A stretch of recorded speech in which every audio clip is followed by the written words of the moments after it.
My name is Chris DeVoe, and I'm an academic advisor for the TRIO Student Support Services Program, and I'd like to welcome you all to tonight's Wolf Talk. The speaker series focuses on community, courage, responsibility, and creating change. It is held in conjunction with our common read book, The Hate You Give by Angie Thomas. Our speaker tonight is Dr. Amber Mathern. Dr. Mathern is an enrolled member of the Turtle Mountain Band of Chippewa and is an alumni of Jamestown College, University of Mary, and Anderson University in Indiana. She has prior industry experience in banking and most recently as a regulatory analyst in the electrical and natural gas industries. Dr. Mathern currently teaches management courses in the School of Business at NSU, where she is involved as an advisor for the PBL Business Club and Native American Student Association, as well as committee member for the American Indian Advisory Committee. Dr. Mathern was recently named to the Native American 40 Under 40 list by the National Center for American Indian Enterprise Development. She is also an honored fellow of both the Native Governance Center, Native Nations Rebuilders, and the Salzburg Global Forum for Young Cultural Innovators. She resides in Aberdeen with her two young daughters, Maria and Terry Jo. Please help me welcome Dr. Amber Mathern.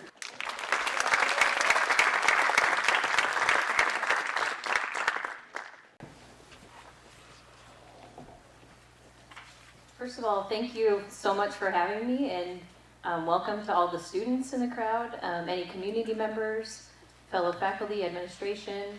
And before I begin, I just want to thank any of the ancestors and the ancestral land that we're on of the Ochei Shakowin, and just I think that's important to identify those ancestral lands. And so tonight I'm going to talk about courage and dueling identities. Before I do that, I thought it would be important to identify a little bit about me and my background. And so up here I just have a few different words that resonate with myself. So anything that I talk about tonight is just coming from the perspective of my experiences and who I am. And so, of course, some of you know me on campus as a professor in the School of Business, and that's my main role when I'm here. I also do some research and community work. This picture down here was just some, well, it was actually through the Native Governance Center, but it was some work with the Turtle Mountain Youth Council this summer. And there was a lot of momentum this last week with them as well. So just kind of fun to remember. And then my number one when I'm not on campus is as a mom to Maria and Terry Jo.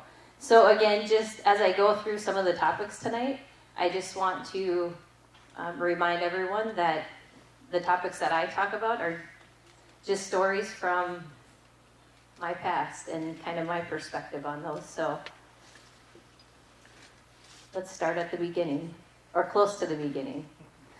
So this is little Amber.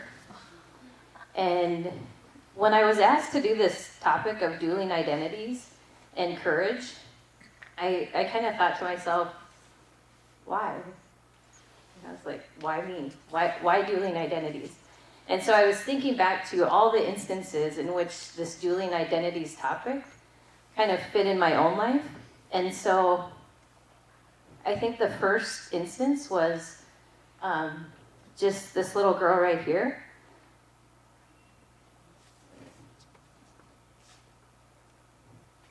And I said to my mom, I got this picture back, and I said, Mom, I don't match. And if you look, she always dressed me really well because I was the youngest of all of her children, and I was the only girl. So she's like, what do you mean you don't match? Like, she was kind of upset about it because she had the matching bow and the necklace. But it was, I didn't match. I'm going to go back to this one.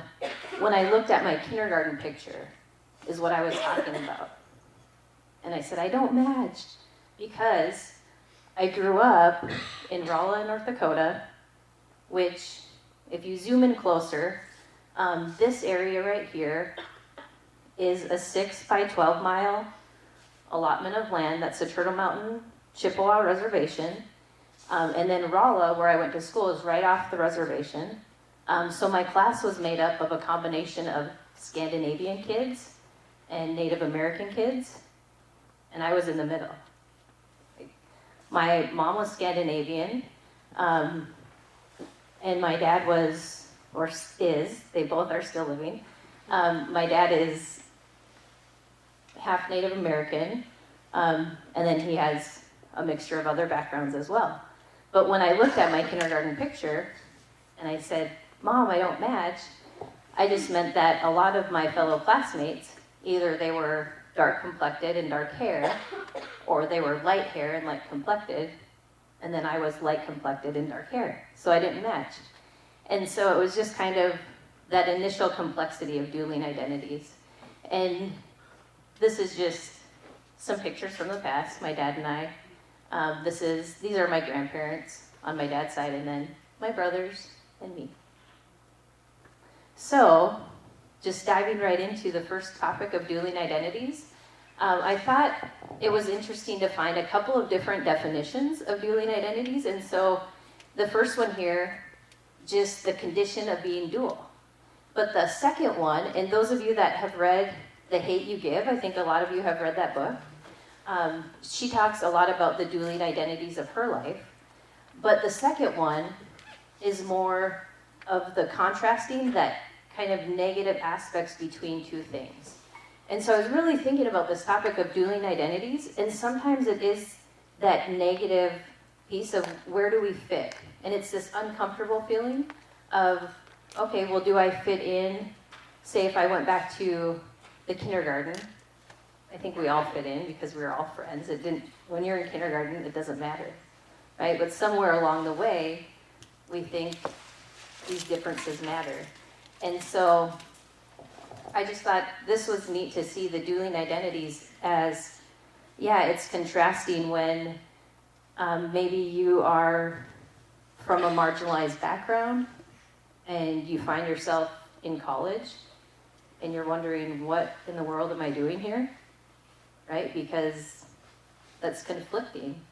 Individuals from marginalized backgrounds aren't typically in higher education establishments, and if you're coming from, whether that's first generation, Native Americans and education systems haven't had a good relationship, right, if we go back to boarding school era. So just kind of thinking about that complexity and the contrast between those two. But when I think about dueling identities, I don't think it has to be a negative thing, right? It's kind of the beauty of being able to adapt to the situation, whether that situation is different than maybe what you grew up with, or maybe it's your new normal, right? Maybe you've come to adapt some new type of atmosphere.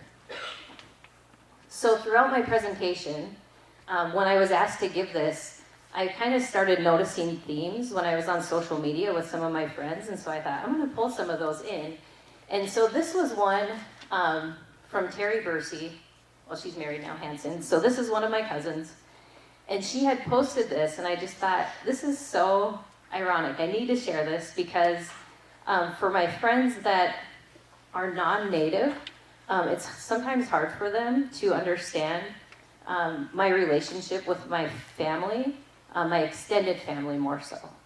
So for instance, when I was growing up, I had what my non-native friends would refer to as great aunt and uncle, but they were basically my grandpa and grandma, and they lived with me during junior high, or they lived with my family, which was normal.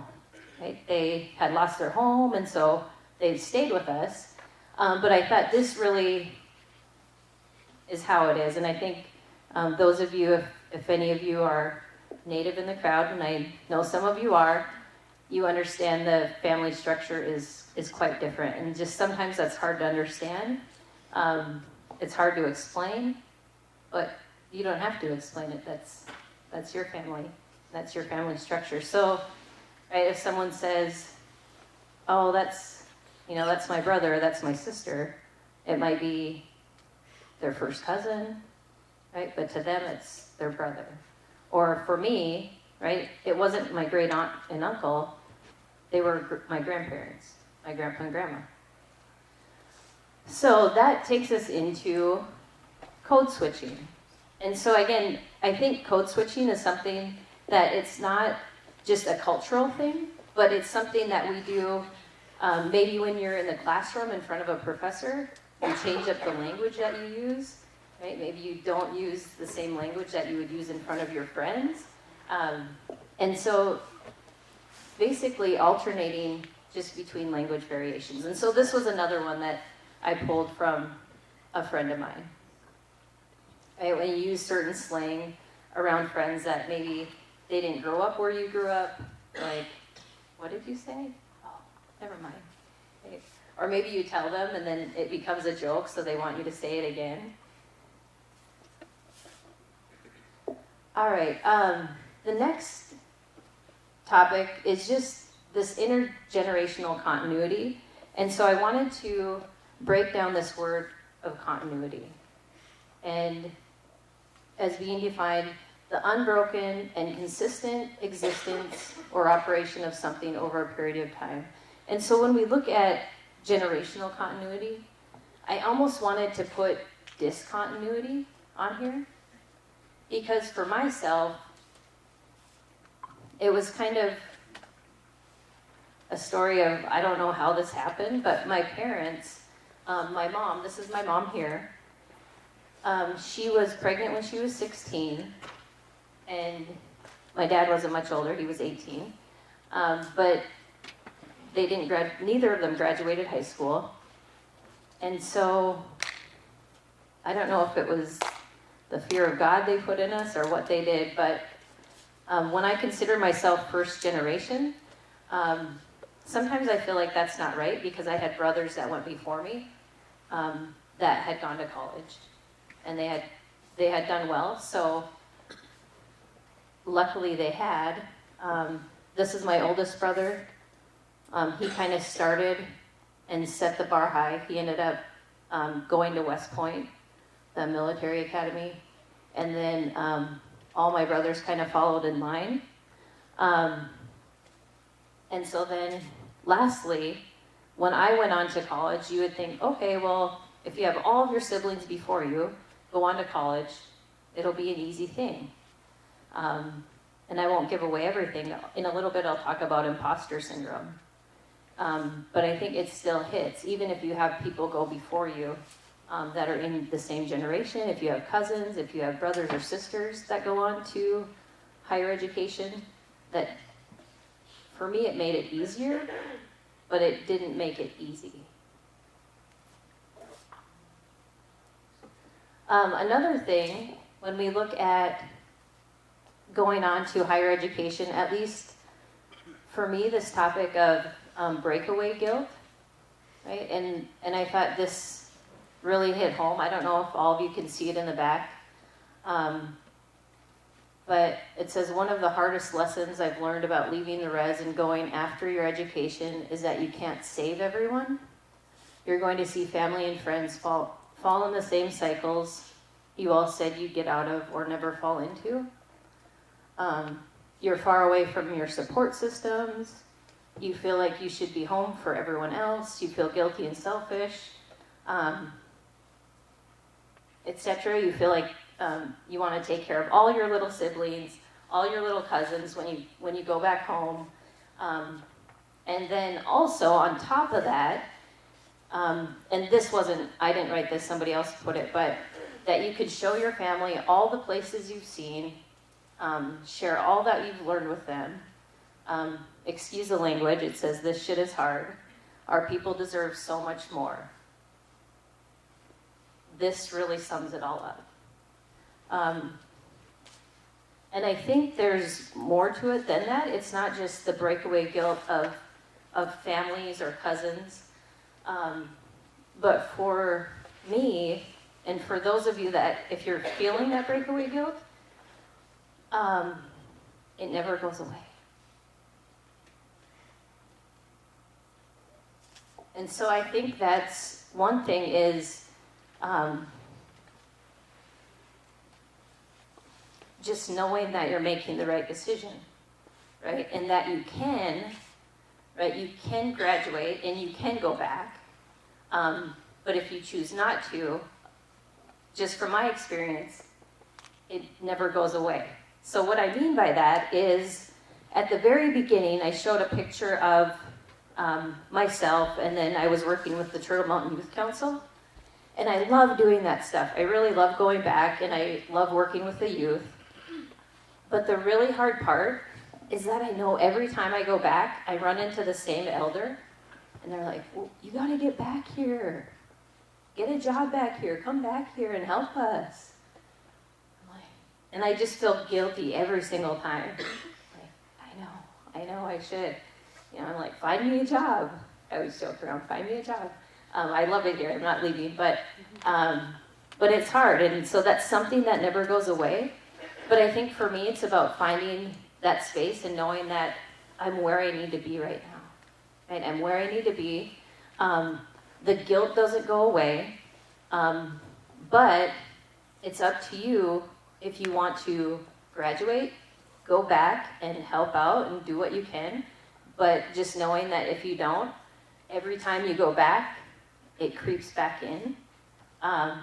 So that's why a lot of times they say, oh yeah, they went off, they got their college degree and we never saw them again, they didn't come back. So it's hard to go back, it's hard to go back and visit and feel that way. I think a lot of times too, at least for myself, I remember I was trying to reflect back on this, the breakaway guilt. If we have any students in here or individuals in here that come from a farming background, because I think I kind of had a unique growing up that I was an enrolled member and still am of the Turtle Mountain Chippewa, but I grew up on a farm. And I remember always having this guilt during harvest season and spring work. And it was like harvest season, I just wanted to be back with my family, right? And if I would drive outside of town a little bit and I'd smell like that harvest time smell, like, I just want to be home. I just want to be home and like cruise around with my dad in the combine or drive, you know, help drive truck, whatever it might be. And I don't know if that was a guilt necessarily or just a homesickness, but I think it was the guilt because I knew that as a high school, like as a young adult, you're labor and you help, right? So it's this guilt of, okay, now they're gonna have to find someone else to help. And I know that my brothers probably felt that much more than I did. So there's that breakaway guilt with that.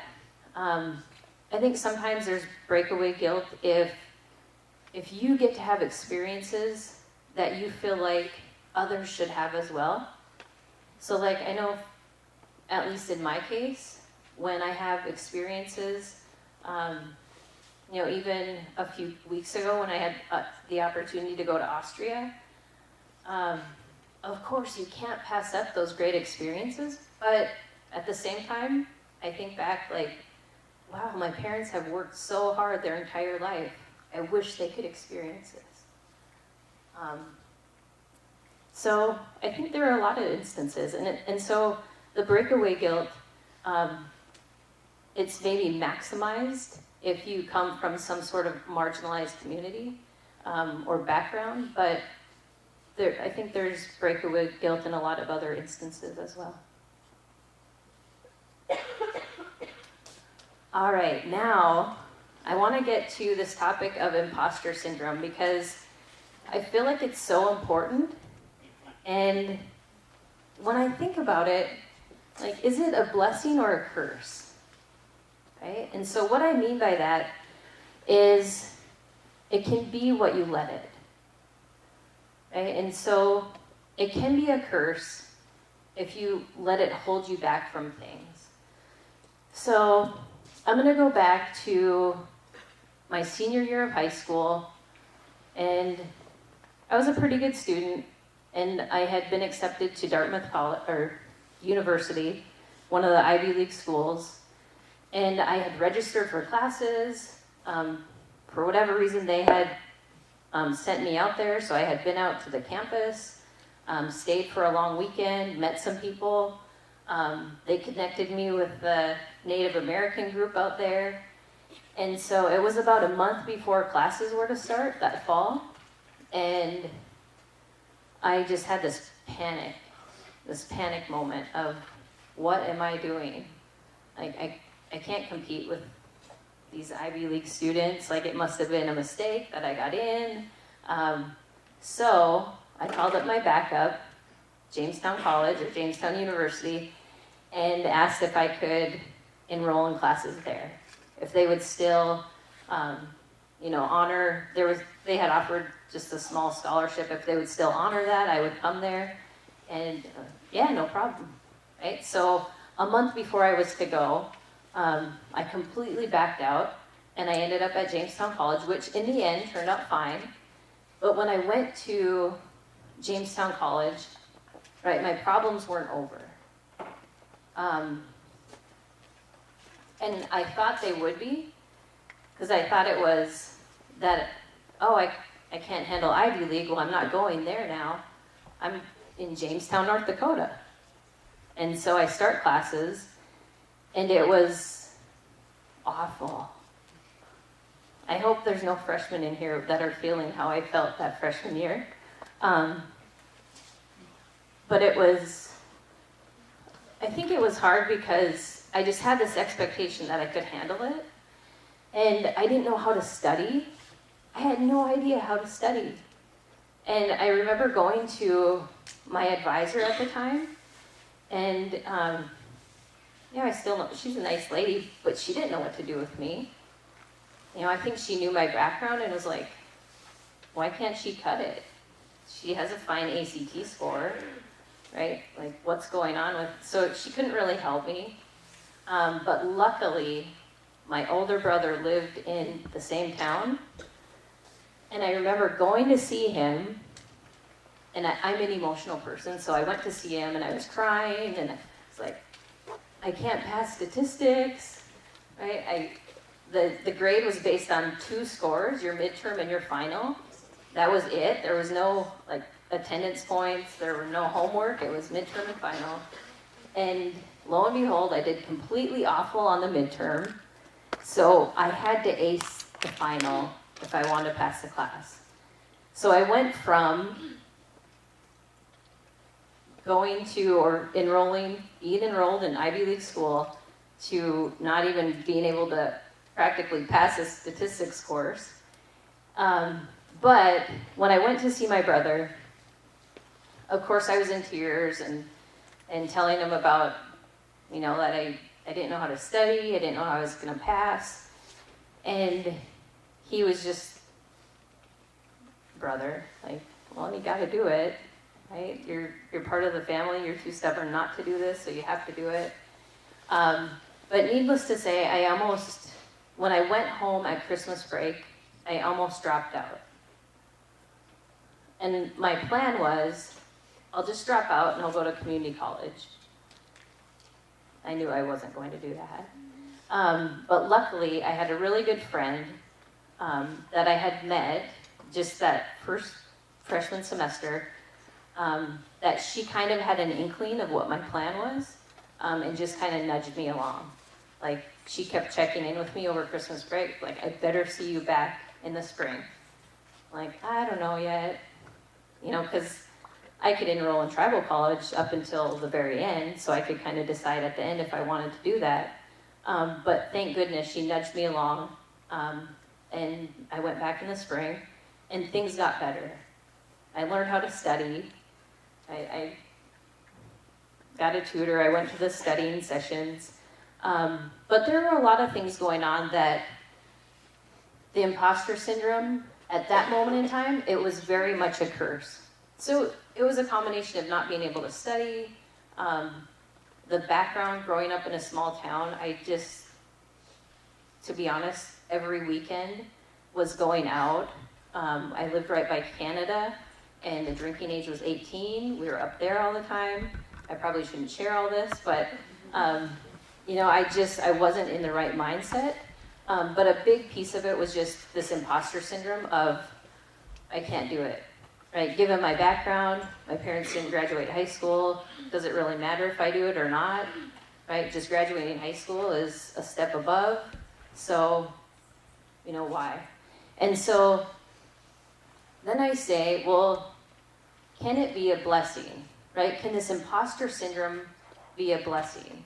And I think it can, because every time after this instance, I've still felt it, but I've used it as more of a platform to do the absolute best. Because I perceive it as, well, if I'm going to be, you know, competing with really great people, right? If I'm going to be competing against someone else who's the brightest of the brightest for a job, then I need to prove myself even more, right? If they have a background of this, or if they were not failing statistics their freshman year of college, then I need to prove myself even more. So it's not that this imposter syndrome ever really went away, but it's just that I feel like I've used it more as like a catapult instead of a deterrence, instead of a crutch or a curse. And so it's kind of that fine line of, what are you going to allow it to be? Are you going to allow it to completely knock you over and not allow you to go for things? In my case, that happened.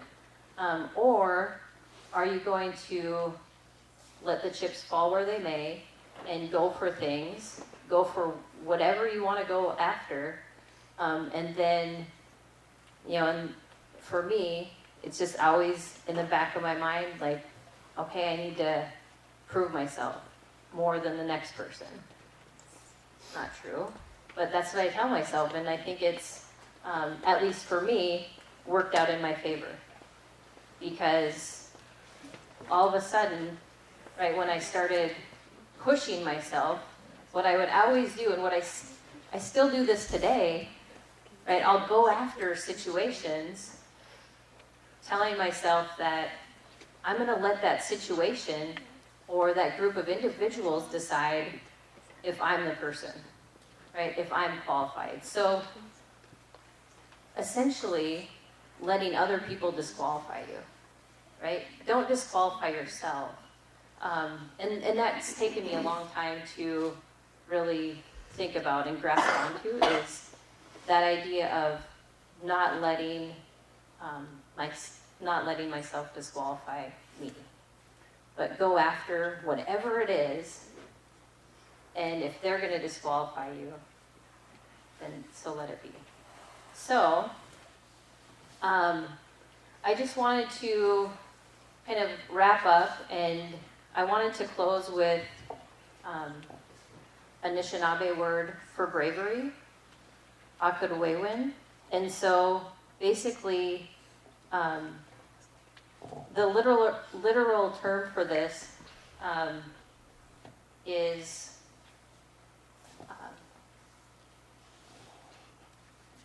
basically having a brave heart.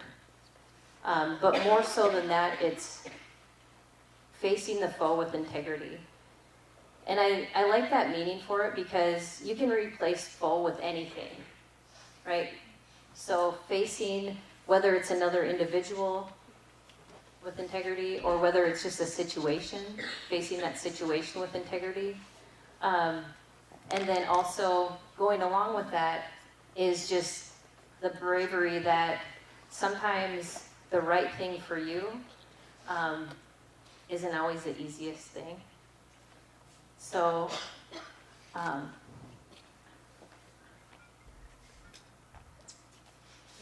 I guess that's miigwech. That's Anishinaabe for thank you. And if anybody has questions, feel free to answer them. I feel like I had a lot of more stories, so feel free to ask away if you have any, or comments you want to make.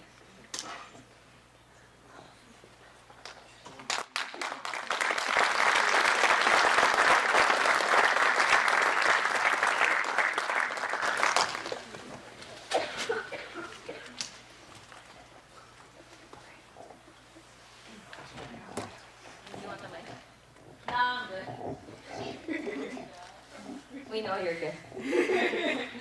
So, I can kind of relate to your story because I'm also from an Indian reservation where I didn't match with anybody really growing up. And when I came to college, it was kind of the same thing for me. I was terrified, and people looked at me and were like, well, what are you scared for? Your skin's white. But they didn't realize that I grew up on the res, so I saw myself as a Native American. You know, I didn't see myself as a white person. And I was just wondering if you kind of went through the same thing I did, which was kind of like culture shock. Like you were too white to hang out with the Native kids, but you were too Native to hang out with the white kids, so you were kind of just stuck. And so I was just wondering, like,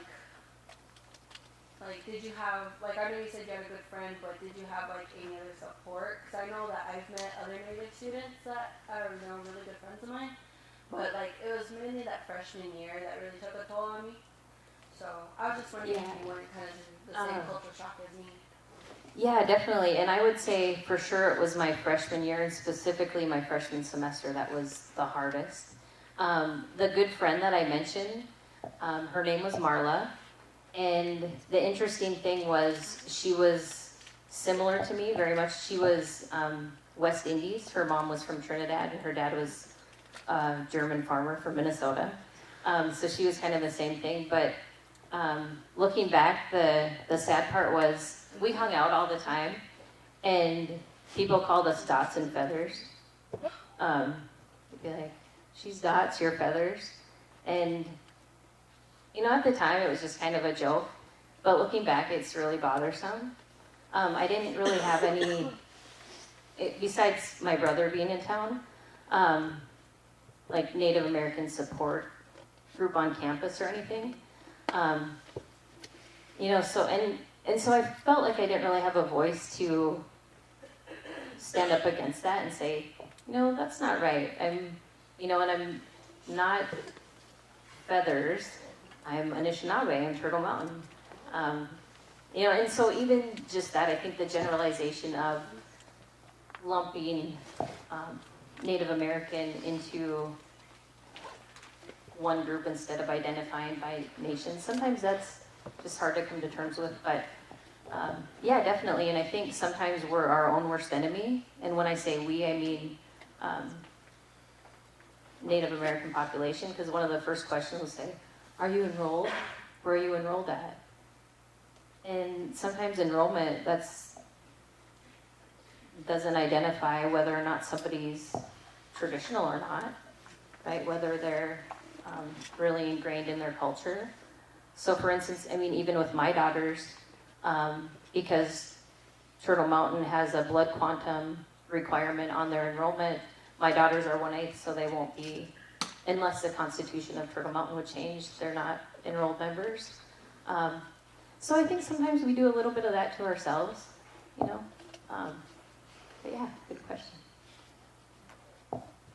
Anyone else?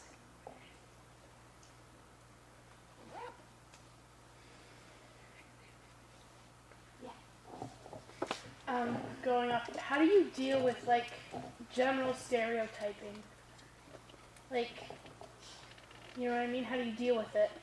Yeah, I guess for me, it's more of a teachable moment. Of course, it's upsetting, you know, but it's sometimes I think it's not done with bad intentions. I really try to keep an open mind and remind myself that our educational system, kindergarten through 12, doesn't teach a lot about Native American history. So the stereotypes are going to come sometimes, and it's unfortunate, but it's just a teaching opportunity. And because I love learning and I love teaching, then it works out. But yeah, I guess that's kind of how I take it.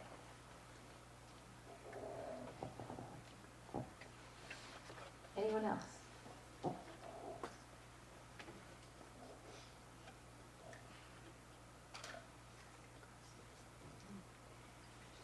All right, well, thank you so much. I really appreciated it. Thanks for listening to, again, just this is just my perspective and my experiences on some topics that maybe are relatable to some of you.